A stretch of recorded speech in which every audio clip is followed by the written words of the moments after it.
High commission থেকে travel pass সংগ্রহ করা, ইএসকেল থেকে পাসপোর্ট বা ভিসা সেন্টার, আবার পাসপোর্ট সেন্টার রয়েছে পাসপোর্ট সংগ্রহ করার জন্য। মালয়েশিয়াতে প্রবাসী ভাইরা পাসপোর্ট সংগ্রহ নিয়ে, ট্রাভেল পাস নিয়ে তথা high commission address, passport service centre address, ইএসকেল অ্যাড্রেস এগুলো নিয়ে চরম বিপাকে রয়েছেন। যেহেতু কয়েকদিন পর পরে আমাদের হাইকমিশন পরিবর্তন করতেছে, ঠিকানা পরিবর্তন করতেছে, তো সেক্ষেত্রে প্রবাসী ভাইরা পাসপোর্টের জন্য কোথায় যাবে, ট্রাভেল পাসের জন্য কোথায় যাবে বা ইএসকেল কী কাজ রয়েছে এই বিষয়ে চরম ভোগান্তির মধ্যে পড়তে হয়, ঠিকানা নিয়ে এবং কোথায় কী কাজ হয় এই বিষয় নিয়ে।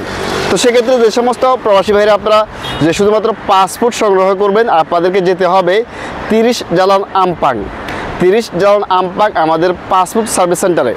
আর যারা কিনা দেখে যাবেন, আপনাকে ট্রাভেল পাস সংগ্রহ করতে হবে, আপনাকে যেতে হবে কাম্পুং বারো যে নতুন অ্যাড্রেস রয়েছে হাইকমিশনের, এই হাইকমিশন অ্যাড্রেসে যেতে হবে যে শুধুমাত্র ট্রাভেল পাসের জন্য।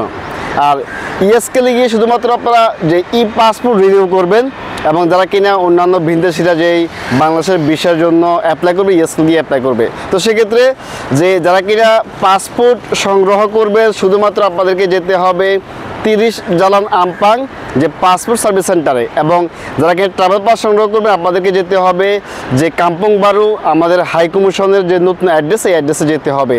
এবং যে সমস্ত ভাই বন্ধুগণ ইতিমধ্যে পাসপোর্ট রিসিভ করেছেন, যে অনলাইন বা পোস্ট অফিসের মাধ্যমে আপনাদেরকে কোনো প্রকার কোথাও গিয়ে আবারও অ্যাক্টিভ করতে হবে না, যেহেতু বিগত সময় হাইকমিশন থেকে নেওয়ার পরে আপনাদেরকে ইএসকেল যেতে হতো অ্যাক্টিভের জন্য। তো সেক্ষেত্রে এই ঝামেলা আপনাকে আর পোহাতে হবে না, অ্যাক্টিভ করেই কিন্তু আপনার কাছে পাঠানো হয়েছে। তাই তো আমরা এই সমস্ত বিষয় একটু লক্ষ্য রাখবো, যাতে করে প্রবাসী ভাইরা অ্যাড্রেস নিয়ে বা কোথায় কী কাজ হয় এই বিষয় নিয়ে ঝামেলার মধ্যে না পড়তে হয়।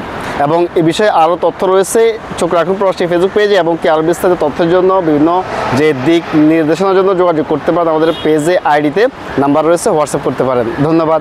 আসসালামু আলাইকুম রহমতুল্লাহ।